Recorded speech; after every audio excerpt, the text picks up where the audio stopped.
Welcome to Captive Conversations. I'm your host, Adam from Captive Wi-Fi. Join us as we dive into behind-the-scenes stories of hospitality leaders exploring tech, operations, and marketing through the eyes of the experts. Let's get the inside scoop together. Hello everyone, this is Captive Conversations, episode 23. I keep forgetting the bloody episode number now. But we have Mason from Grateful, CEO, co-founder, not CEO yet. And we've got lots to talk about actually, because there's some really interesting things that I don't know about that you're going to help me with. And also, hopefully, we're going to layman's terms for people who don't necessarily know what's happening, because there is stuff happening. Yeah. But before all of that, anyway, so let's do a little wave. So if you could give everyone a wave to the video, hello, and virtual wave to other people. I didn't do a bop along, but you're a bit younger than me, so we can do this little bop along. This is the intro to the podcast, and I'm going to do my little dad dancing. So I like this, but we haven't done it for a while, so I'm going to do a little, you do a little clapping dance. Anyway, that's me. I embarrass myself, but it's all good. Okay. It's good. So we, the last episode, we had Josh, CEO of Me and You, UK, and he had a couple of questions. And his first question was, what's the one thing that you were told that you didn't learn the lesson to be told it? You had to live it to learn the lesson, which was a tricky one, really. It sounds like a bit of a tongue twister as well. I can't even say it properly, but to be fair, he did it off the cuff. He was like, I've got a really good one. So, yeah. But I think we talked about off camera, we had a little discussion about it, but I think there's a good one. So Answer number one, please. I think it's quite fitting because of where we are as a business, sort of specifically thinking about building the platform, the time frame that it's taken us to get to this point, and ultimately how much further we need to go to get the product to where we want it to be. So initially starting the business, I guess, naively, and also being told, we can build the products in X amount of days, but then it's all about getting to an MVP stage, getting live, and then, building the product out from there. So, we've been operating for 2.5 years fully live, and we're still building things out in the platform. Yeah. Whereas when we were starting, it's, we can get everything running up in a quarter or a quarter and a half, for example. So that's a nice. I'd probably say that thing. Yeah. I think that's like we're building stuff as well, and it's really, really interesting to talk to people. Yeah. I don't have a team of devs sitting in I'm not Vita Mojo, nor are you. We don't have a team of devs sitting elsewhere, right? Or Tenzo sitting there continuously programming with all their investment. I've been there. I think it's fun. Look, it's not necessarily a bad thing. It's a good thing because we've built the product out over time. Yeah, you're learning. Feedback from clients, so it's essentially been built out and tailored to those clients that onboarded us early days. I think an interesting point as well is we had Stephen Rolfe from Curve here the other day, and he was like, you have to make mistakes to learn. Yeah. And I think that's a really big piece of building, because lots of people are like, can't make any mistakes, but you've got to make mistakes to get that feedback. Anyway, that's definitely a good one. And then the second one is favorite kind of book, podcast, course, whatever that you have been on or that has shifted the needle. I'll probably say Master Your Next 5 Moves by Patrick Bet-David. It's a book that I've just recently read, actually. It's all about thinking bigger picture, blue water thinking, and essentially sort of setting your life and business up for longer term and sort of acting strategically, not just thinking right here in the right now.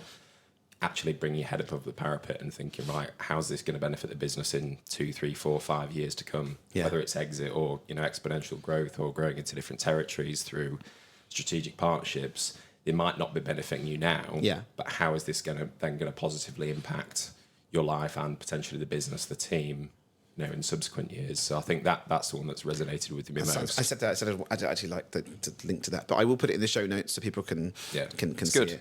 I think the challenge is that you're building a tech platform in hospitality specifically. You're always treading water. Yeah. To be fair, I've been there. I am there, and I'm doing lots of other things. But yeah, I feel you. And again, you're still improving and changing. So if you can have the time to see the future, or at least put the plan in place, I guess it's the plan, isn't it? It's that 5-year plan, I guess. Yeah, it's a mix. Yeah, and it's like, what can you do now that will then pay dividends in 5 years' time, 10 years' time, for example. Effective change. Exactly, that's a good word. Effective change. Yeah. Okay. We're going to go on to standard questions, and those standard questions are, and there's just 2 of them, it's best hospitality experience. Does it have to be in the UK or can it Anywhere be you anywhere? like, doesn't matter. Could have been in Bali, in Thailand, or whatever. Somewhere that you went that was like, that was proper hospitality. Because different people, there's another podcast I listened to, a guy called Sean Walchef in America, and he asks, which is pretty awesome, and he asks, like, what is hospitality to you? So it's really interesting. So it could be anything, really. Hospitality is massive, but it doesn't even have to be a restaurant. It could be anything. I think it's the one that instantly comes to mind is like a very wow experience that I had. So I went to a restaurant or cabaret restaurant in Ibiza called Leo. Yeah. And from the moment that you walk in to the moment you leave, it's all very wow. Like the service is incredible. The cabaret show is amazing. The work and the effort and the time that's gone into putting that whole piece together from start to finish. Yeah. You know, if you go early and you walk around the arena, you can actually see the team coming together in a huddle.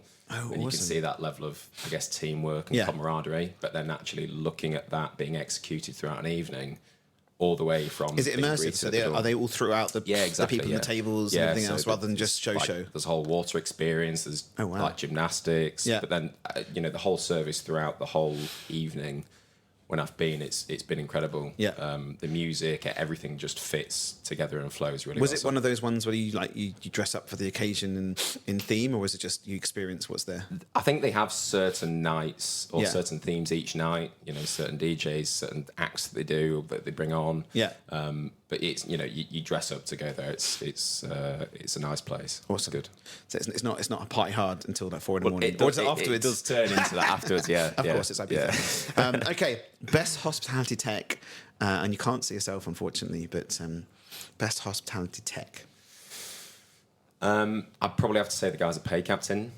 Now, that's not to discount any of the people that we work with. You know, we've got loads of fantastic relationships in the industry, but Pay Captain, I think, are sort of doing a very similar thing to us, but for payroll. Yeah, they're modernising that whole process.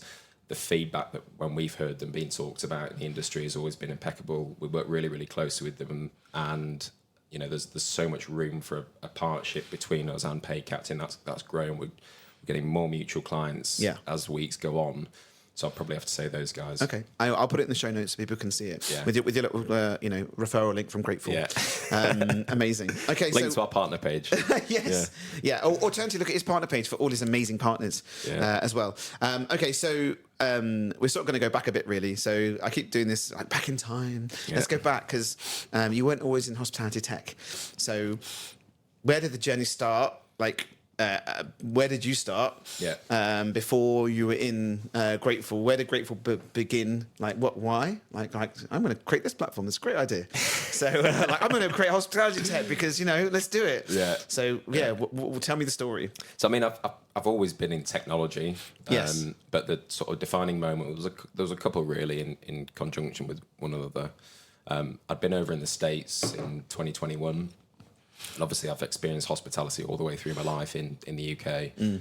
Gone over to the US, and sort of generally speaking, they were, it was almost like night and day between the service of, servers out there being, very, I won't say over the top, but you could tell that they were, really, really working for their tips. And that then to me as a customer resonated quite well. Yeah.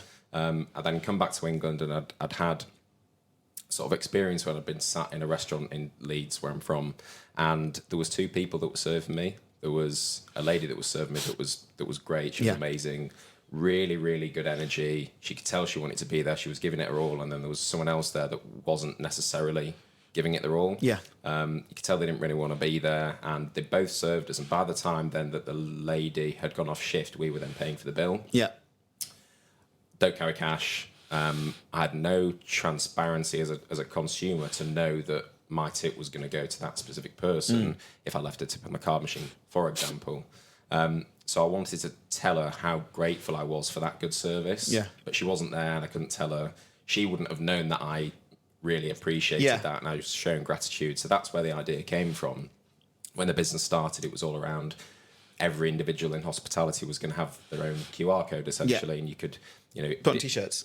Yeah, well, you'd be surprised at the amount of different scenarios that we thought about, but that ilk. Yeah. And then obviously as time goes on, it's then developed into essentially like a technology integrator, integrating into EPOS, payroll, workforce management to essentially still create that level of transparency and modernization throughout the whole tipping process, because from start to finish. So I'm going to interrupt you a bit because we're going way into the product. And I want to know more about you. Fine. So this is the story part. Right. So we talk about Grateful and how the integrations and how it's amazing and all that sort of stuff. But let's go a bit back and go into So you had that experience.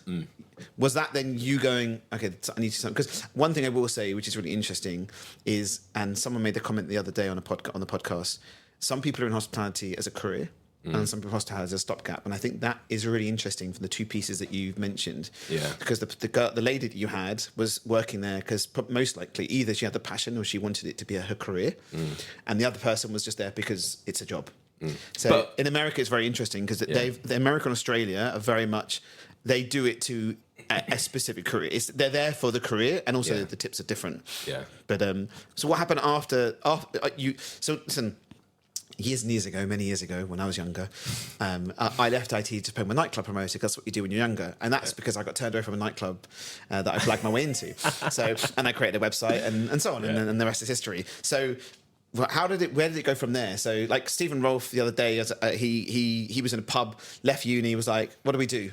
Back of a fag packet. Let's create a POS company. Yeah. And then it sort of went from there. So what was the next step from there? So that was your idea. Did you then go away, or was it like, oh, hold on, I need to make a positive change in the industry because this isn't right?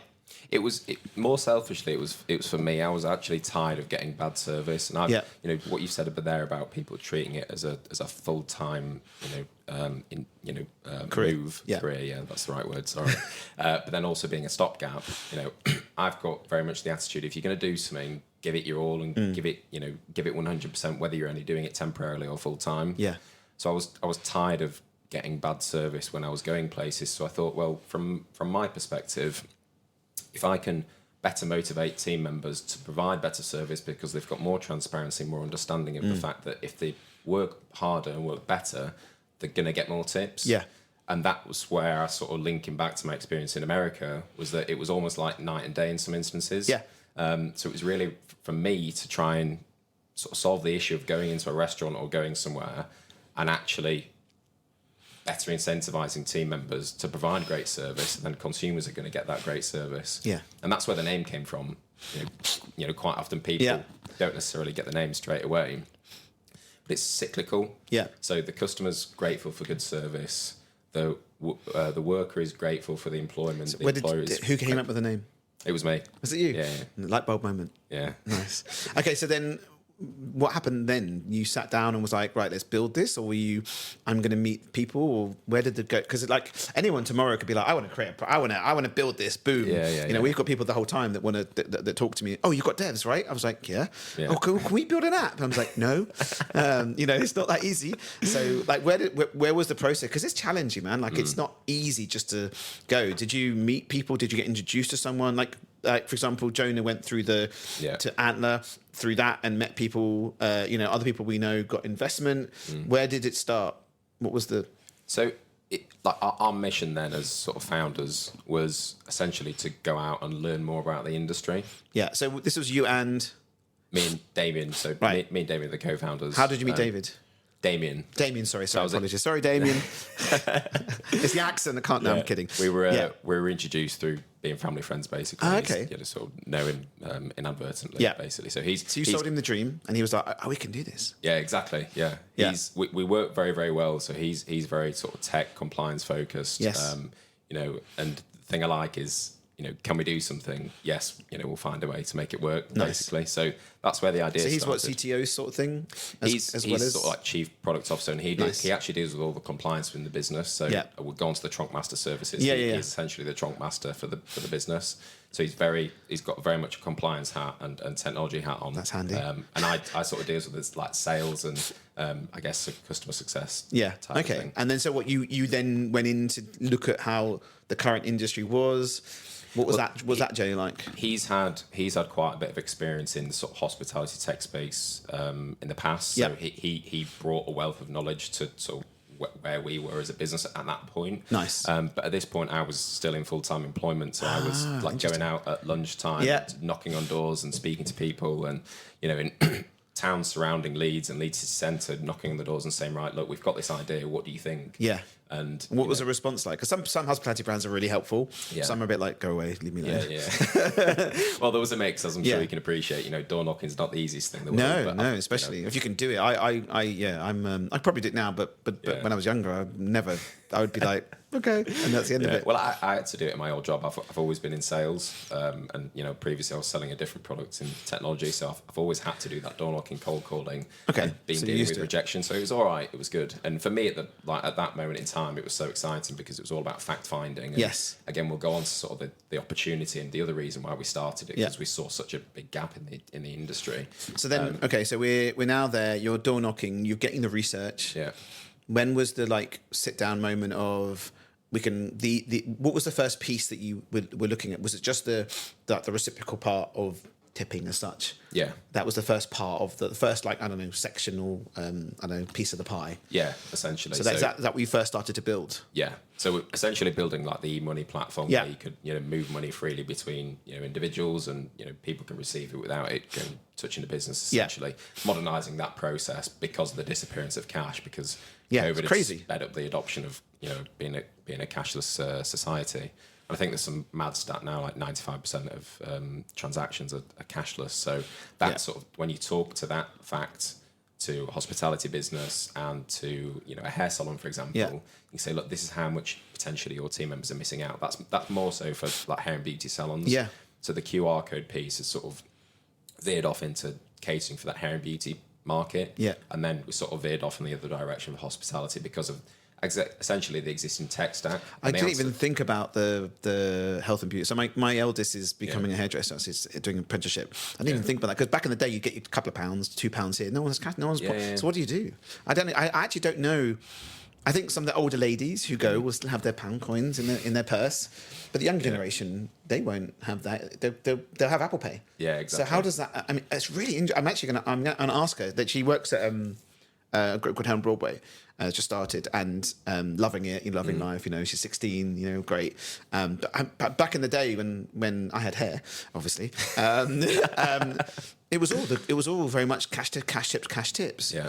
So are you finding with the health and beauty side, how is that adoption of interest? It's just again, sort of, if you go in, initially people are resistant to change. Of course.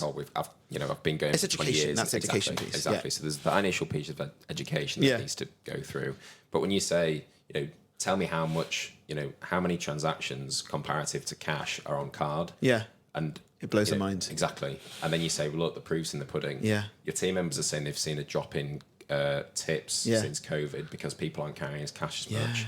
You're then getting demotivated.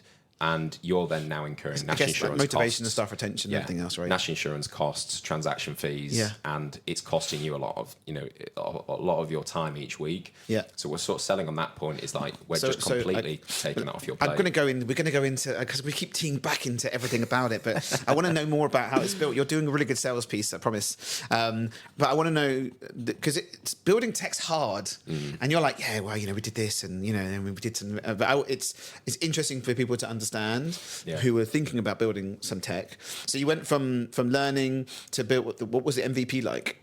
How long did the MVP take to? We got something up and running that was usable pretty quickly. Oh, awesome! Say within like 2-3 months. And did you get did you have some people that you reached out to that were like, we'll test this for you? Yeah, exactly. Amazing. So through that learning process, we're like, look, we'll put it in for free. Yeah. Give us the feedback you need, and we'll sort of build it around your business and say, like, how do you want it to operate? And our first clients were like single site owner operator hair salons and restaurants. Yeah. So we, putting QR code stickers on the table, printing off on the receipt, putting stands in the hair and beauty salon. And just it was all about getting feedback at that stage. It's like, right, where do you think the pain points are? And I would go stand in hair and beauty salons of the clients that we were with and just stand there and just like watch what the whole Yeah. customer experience was like and see That's amazing. whether they were looking at it and not interacting, whether they were trying to scan it and it wasn't working. And did you manage to speak to those people as well to find out what they thought? I spoke to a couple of people, Yeah. but then I also didn't want to start. Of course, I didn't want to, Yeah. come up Why out are of you not nowhere. using this? Yeah. Yeah. I get it. Okay, so So- interesting. And then from there to getting a product working. So that, and we're just talking about the tipping side for the start, right? Yeah. And then so when did your first like cohort of clients roll out? Like when did you get the first lot from once MVP was done, and then you had like a working-ish product? Yeah. When did that? How long ago was that? God, that was like early 2023. Yeah. Yeah. So I was sorry, not early 2023. Sorry, I'm getting mixed up. 2022 after Yeah. I started the business. So Yeah.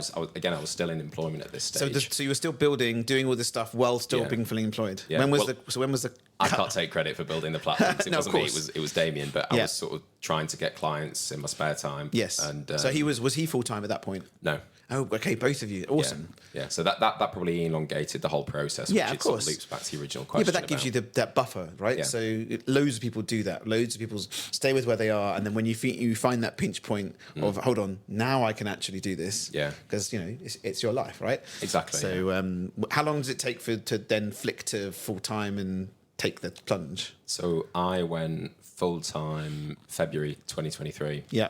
And then that was obviously last year, and it was still very much door knocking because we collectively have not come into the industry with a blue book of people that we can go Of course. speak to. Yeah.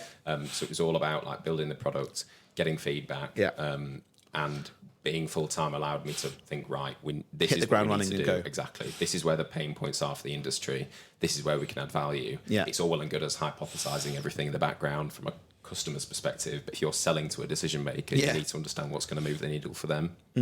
So it was all about understanding that in great detail, which I is get getting that sales process right for hospitality because tech's a bit different to hospitality owners are sometimes challenging, or even beauty owners and are also challenging. They're all a bit, if you're looking at single operators, you have these like very people are busy as well. Yeah, no one's you've got time. like a split second to get their attention. Talk to a Yeah. pain point and say, look, this is. So how were we can you help like, I know I'm going on about it, but were you like on the ground, boom, and then Still am. yeah, and then were you using them as to, because one of the questions I spoke to a little while ago on another podcast, I listened to another podcast was recommendations like 85%, right? So once you've got a little cohort of people, did you then ask them, or no one's got time, but they will talk? Did that happen a little bit organically, like as in recommendation from place to place? It did, and it's still growing, and now it's it's bigger and better than it ever has been from a referral perspective. But again, when you've only got like a handful of clients, and it is slowly growing, but it was all from outbound activity. Yeah, that's amazing. We tried different marketing activities, but nothing was better than going and knocking on a door, speaking to an operator, speaking to the team, or calling someone. Yeah. So that's where we found, most of our growth has come from. And then so now, let's go all the way. So the tipping was that part.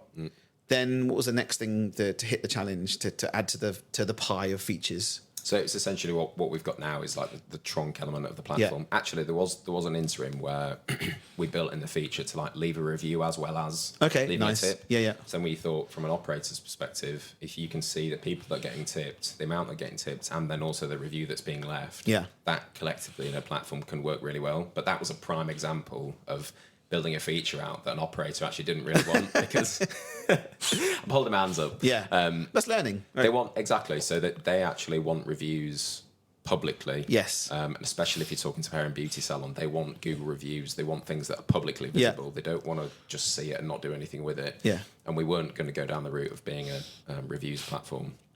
So that was like a little interlude, but then sort of building out that trunk piece. So again. Going all the way back. I'm not an operator, right? Yeah. And I'm in hospitality tech, so I have seen trunk sheets.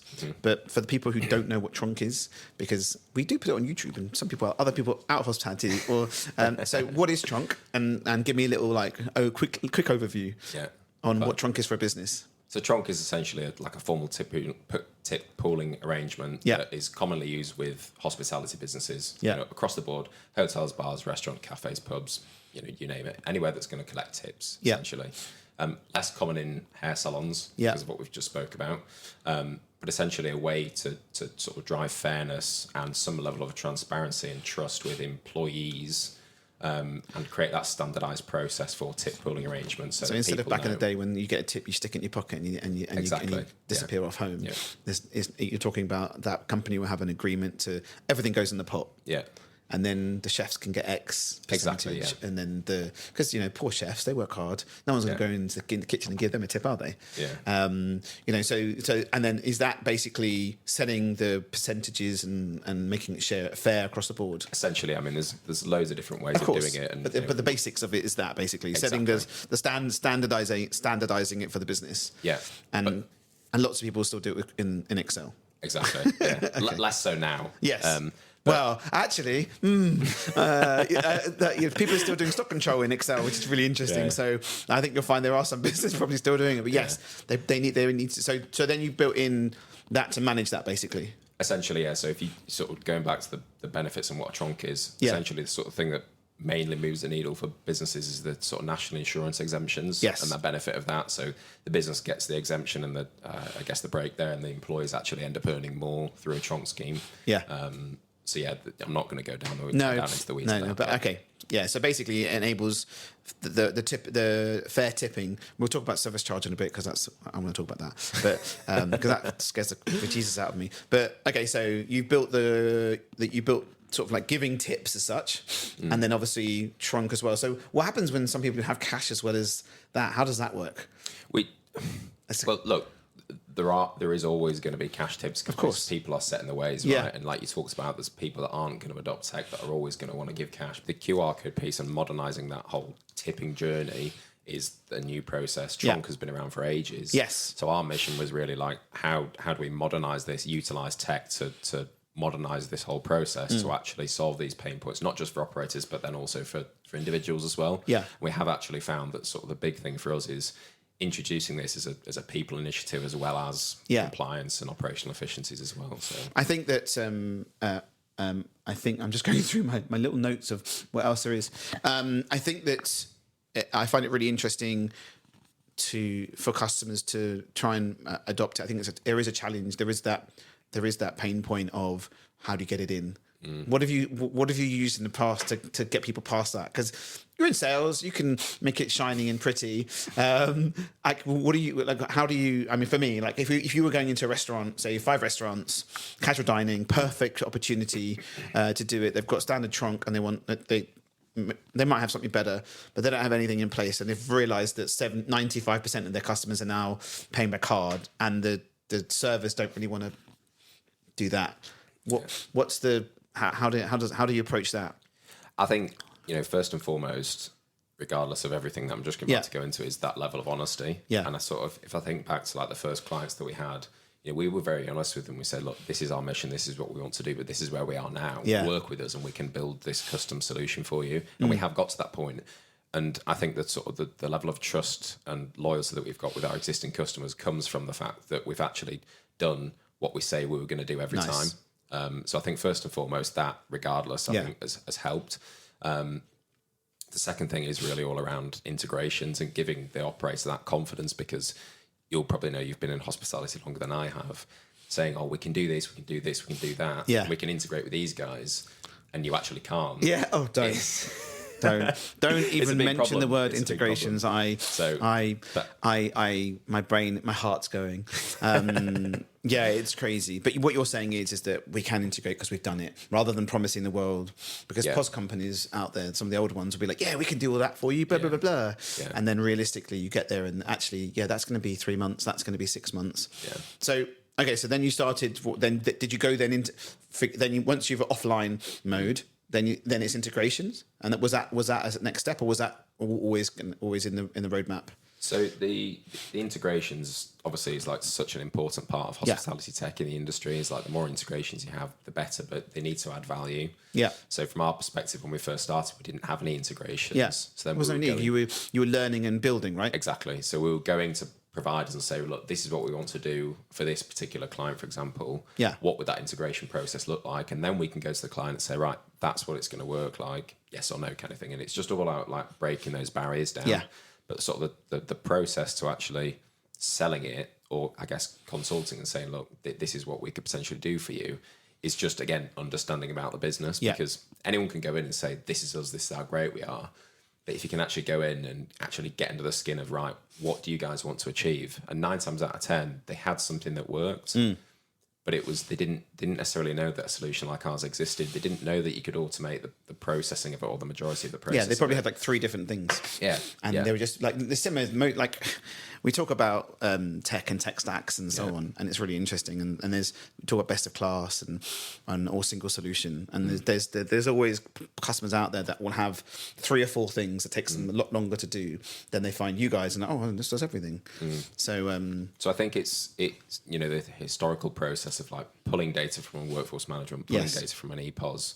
So just to get my brain around it, you onboard them on workforce management and then pops into Grateful automatically. So you've done that integration. It creates the account in Grateful? Or? Yeah. So before we go live with a client, we will always integrate with an EPOS provider and a workforce management, and sometimes, like in instance of Pay Captain, a payroll provider as well. Yeah. So we deal with all that. We go through the necessary steps, which I'm not going to bore you with. And then we run a parallel period. And really, that we sort of put that in to give us and the customer confidence. Oh, so does it sit in the background, just pulling data in and out until everything looks smooth? Exactly. Nice. Yeah. So we do that, and then basically we onboard the team, and any new starters, leavers, it all is automated through the platform essentially. So if I become an employee of, I don't know, Mr. Mason's Cafe, the new builds, and I'm onboarded by their HR team, I filled out the form, does then Grateful automatically send me a message, an email to set up an account? Or yeah, exactly. So the account essentially is already created. There's just like the last 10%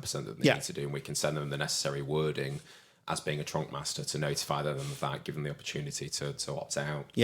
Not that people usually do, but the necessary wording is all essentially so the compliance side comes through. So that's dealt with for the customer. Yeah.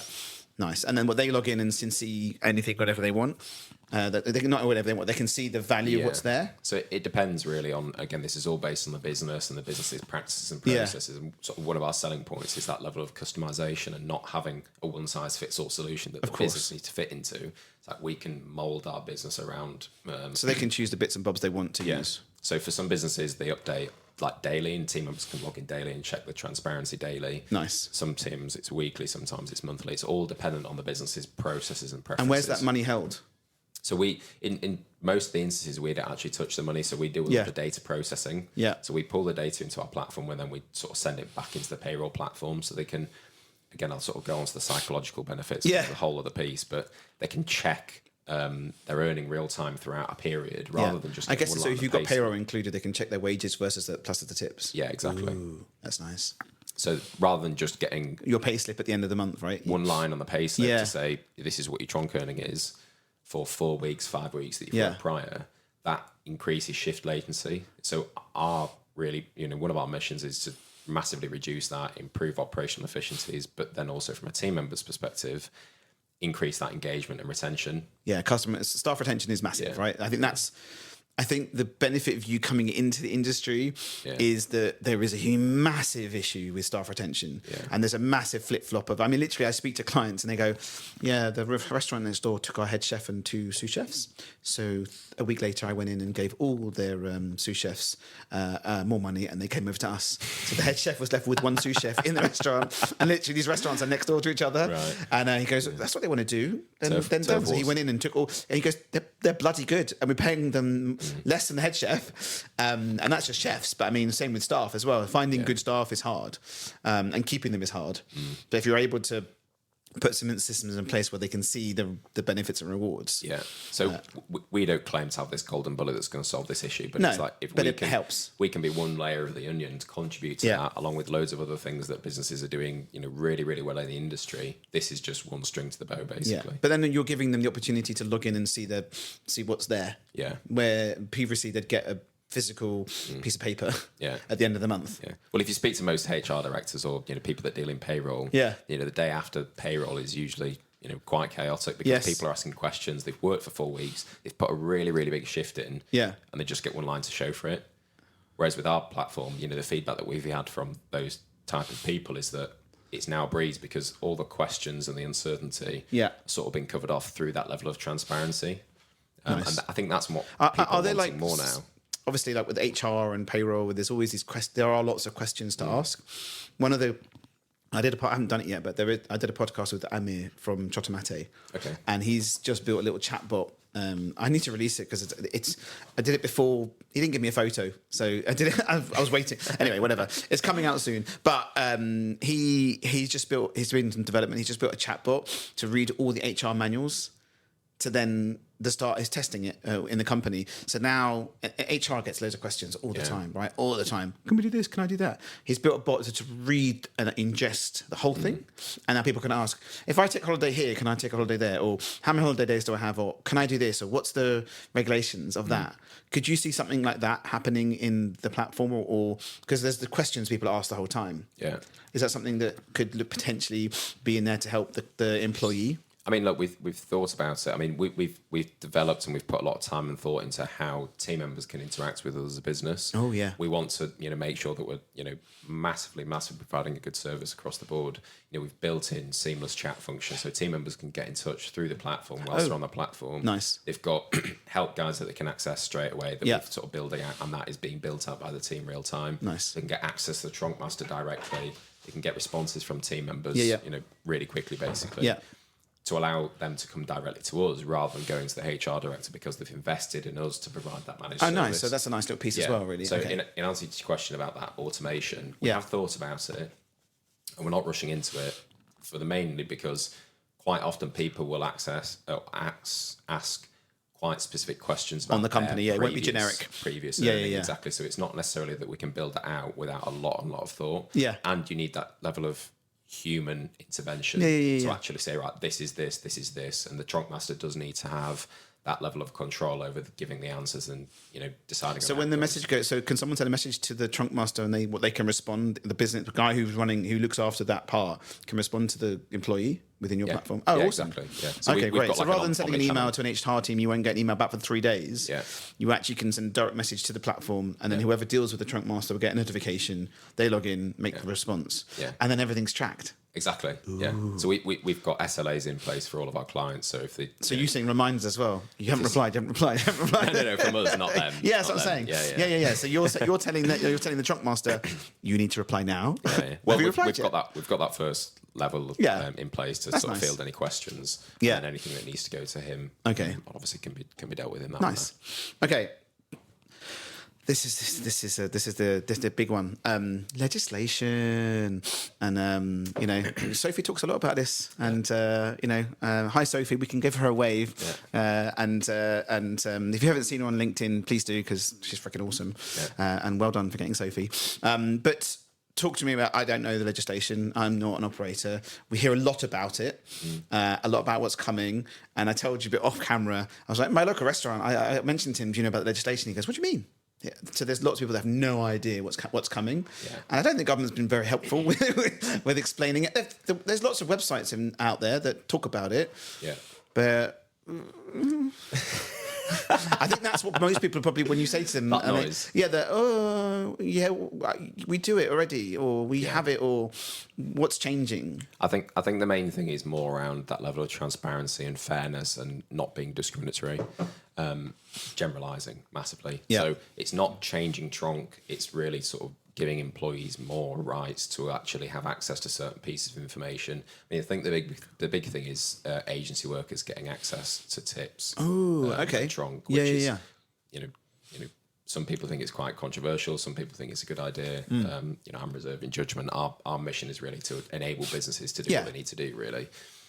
So it's all around that level of transparency. So team members need to have. So no longer can Mr. Blogs keep the service charge, put it in his pocket, and piss off. Yeah. So you need to distribute 100% by the end of the following month. The receipt. Yeah. You need to have a written policy for basically everyone in the workplace to access, whether you're an agency or an employed team member. You need to be able to access basically certain tip records. You need to be able to see the overall site takings for the place of business. So you need to pull in all the the actual takings completely, as well as and then this all needs to be accessible by the customer. Oh, sorry, the staff member. The employee. Yeah, the employee. Sorry. And you can't essentially at the moment now, you can't pull or you won't be able to pull tips between different sites. But people that are based centrally, like operations managers, finance, for example, if they can contribute to that place of business and prove that they've done that, they're now then eligible as well. So there's loads of different things that are changing, but generally speaking, it's more around that level of transparency that employees now have the right to be able to access, which is quite fortuitous timing really to a platform like ours, because if you think you speak to an operator now and they've got something that's always worked, it's now changing the landscape for them. They need Can I ask you a question? Because people have asked you this before as well. What happens when, as you mentioned this earlier, with this one woman who does the best service ever and gives you the best service, and you're like, and she stays. She didn't leave this time, right? She's still there. She's not just in the corner having her lunch. And the other guy comes over, finishes the service. He's terrible. He's not great. But you know what? Your first half of the service was awesome. The food was amazing. You want to give a tip. You give a tip on grateful, for example, or you give a tip. But that staff member was terrible. Like his finger hurts, so he couldn't really hold tables properly, and he had an unhappy face for the whole day, and he didn't give the best customer service. And it is what it is. There's different workforce out there. And what happens now? Because that you would have I go to the I've been told by my wife to go to the cash point, and I would go up to the person and I'd give them the chip with the cash. I have no cash, so what happens with that? I know it's tipping and fairness and so on. How does that? Well, do you think that? I mean, your experience, because you speak to people more than me in this. What are people saying about that? Like from what you've heard, I mean, I know it's fair, and I know I get it. In generally, if you have a trunk anyway, you have that in rule anyway, right? Yeah. So, are you putting things in place to champion the amazing staff members who are doing really well versus people, like that engagement, the keeping customer retention? If I don't know, Sam is sitting at the bar and just sort of like picking his nose and not really paying attention and not doing anything, and you've got the other bar staff who's killing it. What happens with that? So in answer to your first question, like what happens, if we operate a trunk solution for a business, that is like a predetermined rule set that is set. So one of the sort of pieces on the government legislation is actually like customer intention. So that's the sort of piece that we're exploring more. But sort of what happens in that instance is you've essentially got a pre-written rule set. So if someone wants to pay a tip on a card machine or pay a tip on a service, pay a service charge, that's shared as per the trunk scheme, basically. Yeah. Obviously, if they want to give cash freely, they can give cash. And sort of the separate pieces, if you don't have cash and you want to give another type of tip, that's like another, it's a whole separate conversation. But for every employee that joins a business, they're aware of the rules, they're aware of the regulations, they're aware of how things are allocated and distributed. So do you think in the future there's going to be staff with QR codes or something, or like think about this? So you got Yum Bingo, right? Reviews afterwards. You get the receipt. There's a thingy on there. You can choose your server. Could you see stuff? I don't know if you're looking. I mean, different people use different feedback platforms, but the Bingo platform is there on the bill. I think it's still on the bill. I don't know if it's still doing that, but from my memory of back in the day, you get the bill, it will be there. You choose, and the server gives it to you who served you, and then they're Android tablets, so theoretically that could take payment. I don't know if they do that or not, but I mean, I've used one before. I don't think I've given payment. Yeah, it's basically I haven't used it for years. I last saw it in about 5 years ago, but a client mentioned to me the other day about it. They're using it for feedback. I don't know if it's still doing. I'll put info. But I mean, give an example. I served you. It was amazing. I've given you the bill. Yeah. And then the system knows I'm serving you, and then I've given you, and then I want to be able to give you something additional. So the service charge is fine. That's not an issue, but I want to give you a tip. Don't maybe not put it on the credit card. Is there like would you put like a grateful QR code on, like you do in the salons, for example, because it's slightly separate? Is the future going to be QR codes on the bottom of the bill, maybe, or something like that? Or what do you see? Because it's really interesting on doing that. I want to be able to listen. Friends of mine will see the service charge and they'll leave it. They'll be like, "That's it, done." I'm in hospitality, so if I see an awesome service, I don't like in America. The service charge is service charge. Yeah. There's always a tip. So I'm that mentality. I will, if I go somewhere, and most of the time it's pretty awesome, I want to say thank you rather than just shaking the hand. Yeah. You because I think we talked about customer retention and everything else. Is that something you're looking at? Because you said I'll mention that in a bit. Yeah. Is that something that, or can you talk about it? Yeah, no, not specifically, but I mean, just generally going back to the UK population, and we have found that we have tried QR codes alongside service charge, but if there is service charge, 9 times out of 10, people will pay the service charge because that effectively is in the same category as a tip because it's optional, it's not mandatory. Yeah. So there are some new things that we're sort of looking at and how those can sort of work together. But generally speaking, if a business has got service charge, for example, so in the legislation, is there an option to give to share it out slightly differently, or the trunk slightly changes with the trunk master? Like I don't know, like yeah. So I think people are becoming more creative. Sorry. On that note, I have to. Sorry, there was very quickly. There was a post a little while ago on a WhatsApp group about a brand changing the word from service charge to brand charge. Yeah. I don't know who that was. I won't mention it. I won't put it in the show notes. But that I found very interesting as a point to get round that. Well, I don't think it's got round it. I think they've quickly reversed and have they? It's been changed. I think so. Yeah. It was interesting. I wouldn't like to comment though. People do what they want, right? I did hear about it. But in answer to your question, people are becoming more creative in how they can use trunk, which effectively is a tip, right? Yes. You sort of strip it back to its bare bones, and how tips have evolved. It's gone from giving cash. To then having tips in a card machine, to then having service charge. If you sort of think back to its origin, it is a reward for good service. Yeah.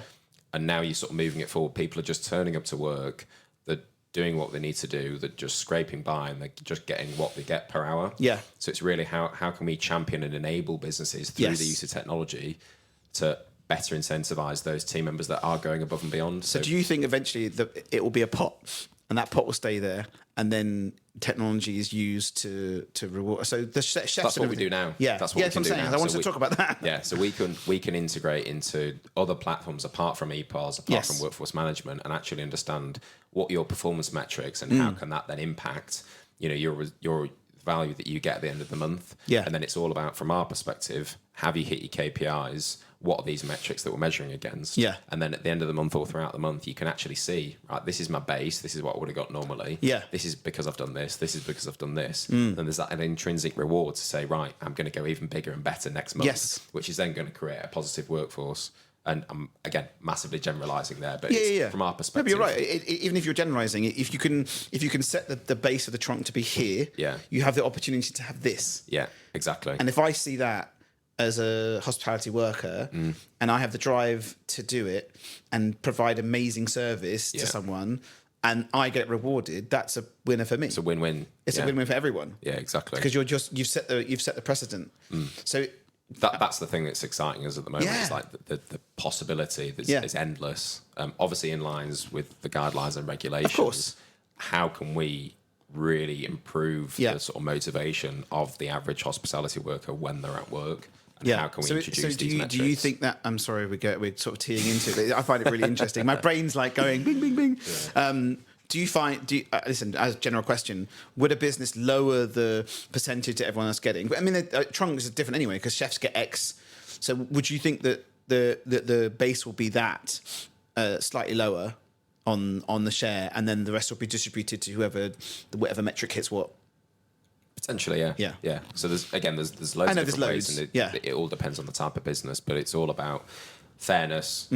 Again, with this new legislation, it's all about fairness. So understanding, if you can track back the rationale behind this person needs to get this, why have they got that? Because of these reasons, for example. Yeah. And people that are doing the same job, they effectively should be getting the same thing, but other things like rate of pay, tenure, customer intention, all of those things can then impact the because you've got different types of employees, haven't you? I mean, you've got different employees when it comes in the workforce management, but I think I remember you showing me you can have different like tiers, right? Yeah. So that again, it's sort of all around that level of standardization and creating objective-based metrics to measure against, which is what this legislation is driving, is that level of fairness to make sure that you don't have two people that are doing the identical job that have been there at the same amount of time, and one's getting wildly amount more and one's getting wildly amount less. So it's all about bringing that in line and creating that level of standardization. But regardless of who you are, what you do, if you do this, you're going to earn this much more. So that it's creating that framework. I like that. So, and then what metrics do you hit that against? Like it massively depends, but it's like your potentially attendance rates, some level of training. Well, you pull that in from workforce management, so that's automated for you. So are you trying to pull in automation as much as possible? Yeah. So that integrate in there. So if they've done training, sorry, I thought the camera went off, but it didn't. It freaks me out. Seriously, we had one the other day. Sorry to interrupt the digress. That completely went off for 5 minutes. I had no idea. So anyway. Yeah, so it is the future. It just does the smart system pulls all the data in and then figures it all out itself, basically. So then those metrics and levels are all done because the system as you pulling in from does it for you. Yeah, that's the value of the platform. Yeah, because again, like I said, we're modernising it historically. Okay, so talk to me. What do I say to Paolo, who has Paolo's Italian, where I live, who literally went because he's a chef owner operator. Yeah, he's got 10, 15 staff. Great restaurant. He has no idea. Yeah. He's just got. Yeah, but I mean, what do I, in easy terms, what do I say? What do we? Because we've got tons of hospitality clients from big to small, shared ones and as so well. on. I have to give you the list. Send an NDA. I'll get you to sign an NDA and you can see them all. No, but seriously, we've got loads. So, and we speak to different people about their tech stack and the platform that you're building, or the tipping, the Grateful platform generally, or the tipping platform and Tronc and everything, is now part of the tech stack. Yeah, exactly. Well done. You're now part of the hospitality tech stack, but there's a need for it, right? Because there are the other operators that have other systems that have been there for years. What do I say to the smaller operators?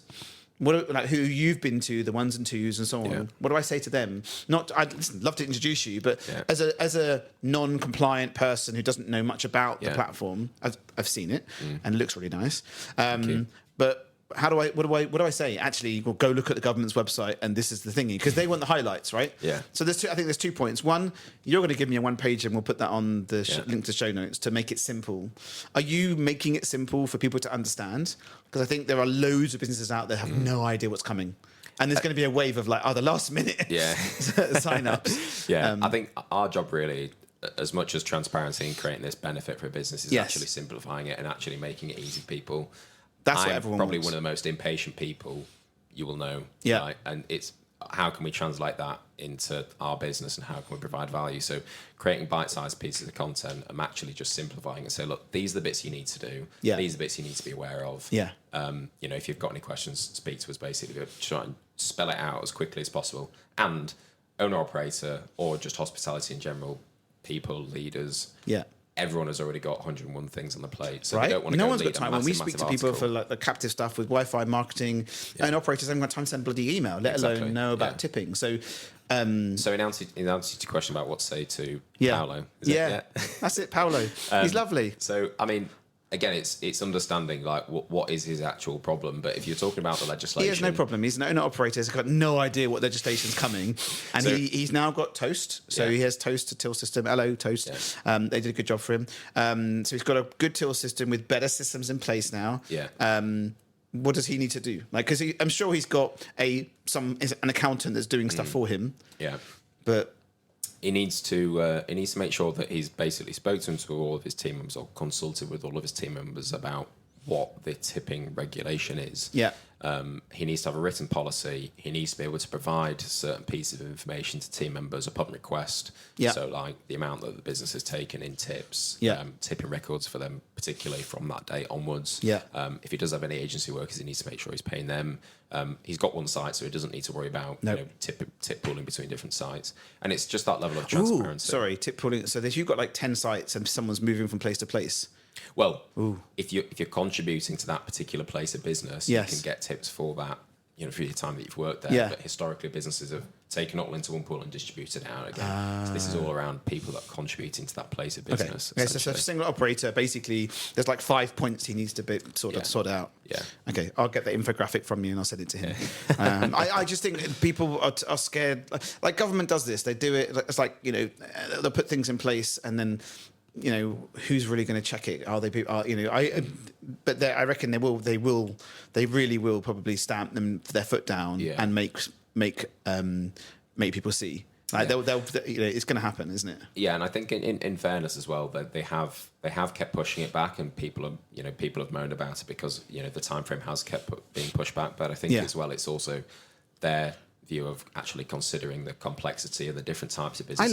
I love that they want to make it fair. They have recently moved it back, obviously, to October from its original date. Yeah. I think that was really just to give businesses time because of the certain intricacies of different types of the industry. They were actually giving people time and understanding that it is complex, or certain parts of it are complex if you haven't heard of it before. Yeah. So it's essentially giving them time to go through that in more detail and make sure that it is right for them. They're operating the right side of the law, and it's going to work for the team members as well. Is there good information online on the government side to show, or is it just lots of documentation? Look, I think that the information is quite clear. There's still some questions. Yeah, but you're grateful. You probably read it 1,000 times. But yeah, I mean, listen, I guess that they'll have information, but yeah. I think, as you said, hospitality operators don't have time, and there needs to be something out there that can make it simple. Yeah. And people can start without the integrations, right? You don't need to have all the bells and whistles. You can just go hit the ground running, set your trunk out, do your tipping, and then it's done. Exactly. Yeah. But the real value in our platform is through the automations. Of course. I mean, that's the winning piece, right? Because there's less barrier to entry. That's the one. It's all about keeping it simple. And we're in tech, so it's KISS. Keep it simple, stupid, or keep it stupid, simple. It's got to be simple. Yeah, KISS. I like that one. Yeah. Don't tell many people about it. I have to steal that one off you now. Yeah, you can use it. It basically needs to be keep it stupid, simple. If it's not stupid, simple, then people won't adopt. And there's the challenge of adoption. So, and I guess you also have change management and getting people to adopt it. So that's the other piece. If you're looking at a bigger group, if they haven't got the change management at the top, it's like going for your stock control platform. Yeah, we're using new stock control platform. Just log in, and then no one uses it. Yeah. So I think that's another thing. I guess. How are you finding we'll talk about it, but it's more in it as well. One more thing afterwards. Adoption. Are you finding that what are you doing? Are you customer obsessed? Are you making sure, because people aren't using the platform, right? If they're not logging in, are you on top of them, trying to making sure that everything is being used the right way? Yeah, absolutely. And I thought this sort of goes back to the initial idea of customer service when we started the business. You want to be the same. We as a business are absolutely customer obsessed, whether you're a decision maker, whether you're just working 2-3 days a week. It's like we want to make sure that you thoroughly enjoy working with us, using the platform. I like that. And it's actually understanding. We're also feedback obsessed as well, so getting feedback from the frontline workers and also the senior management team, because that ultimately is just selfishly, the more feedback that we get, the better product we can make. Exactly. And we learned that.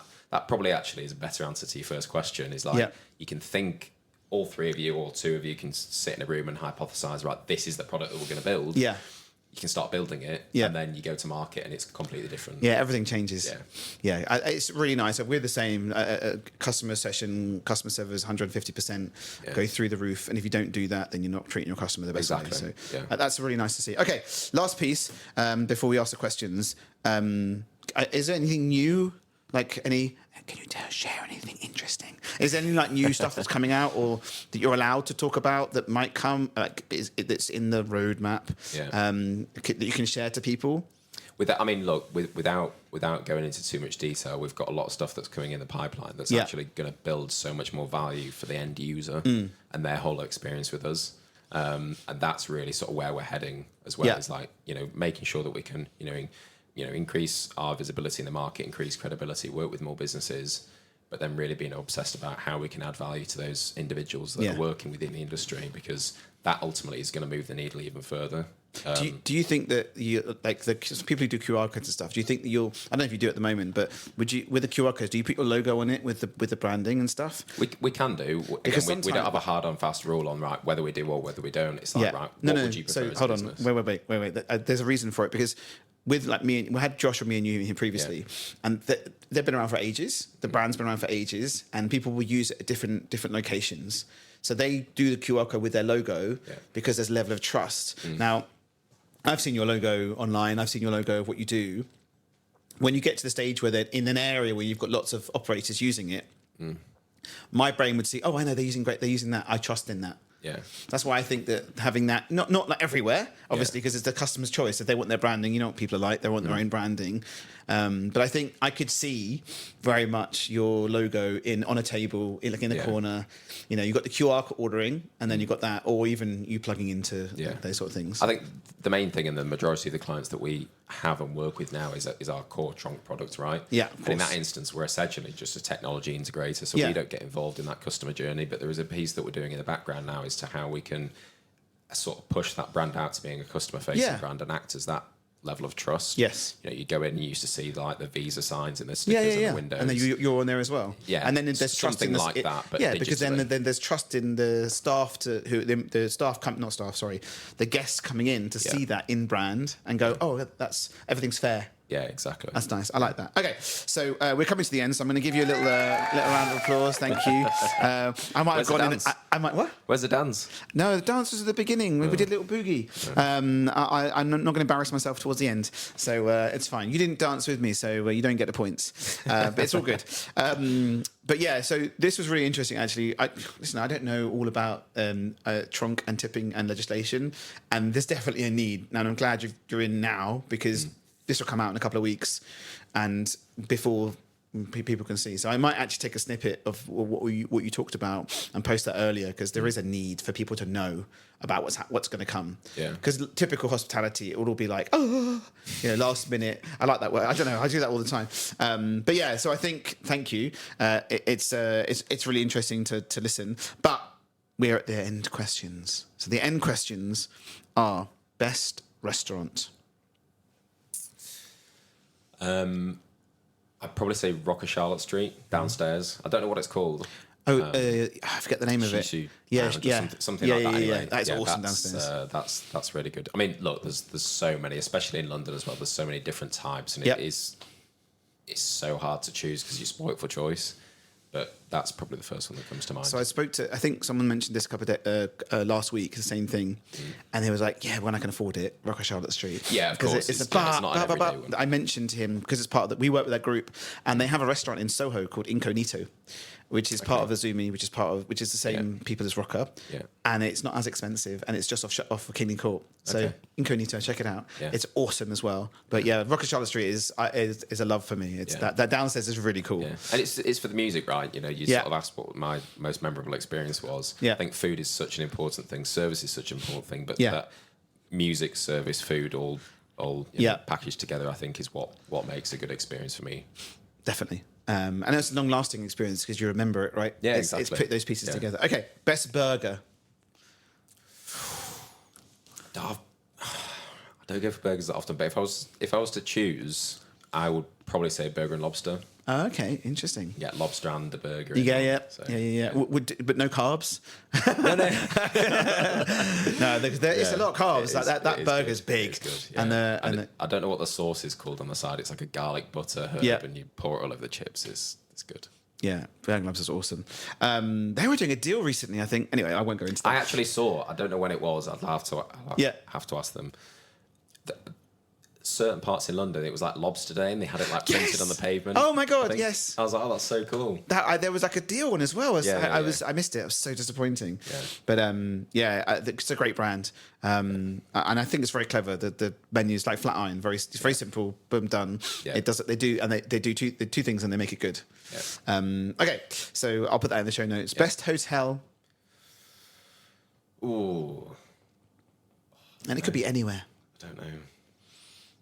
I'm just going to think in London. Actually, no, the Atlantis. Yeah? In Dubai. The only reason I'm saying that is because I did go, a while ago when I was a kid, and that was the most memorable experience. You walk in, there's a massive fish tank with sharks swimming around everywhere. That I'd probably say, rather than my best hotel, it's like my most memorable experience in a hotel. Okay. That's okay. You can have that. Okay, so we were at the end, and we have 2 questions for the next guest. And I did tell him who it was because it slipped out. I don't tell anyone. So 2 questions. It could it could be anything from operator to marketer to service provider. Anything. Could be anyone. So 2 questions. People tend to do different questions on different types. Totally up to you. I mean, this is probably a standard one because of the, I guess, industry that we're in. But what made them getting into hospitality. Yep. Great. And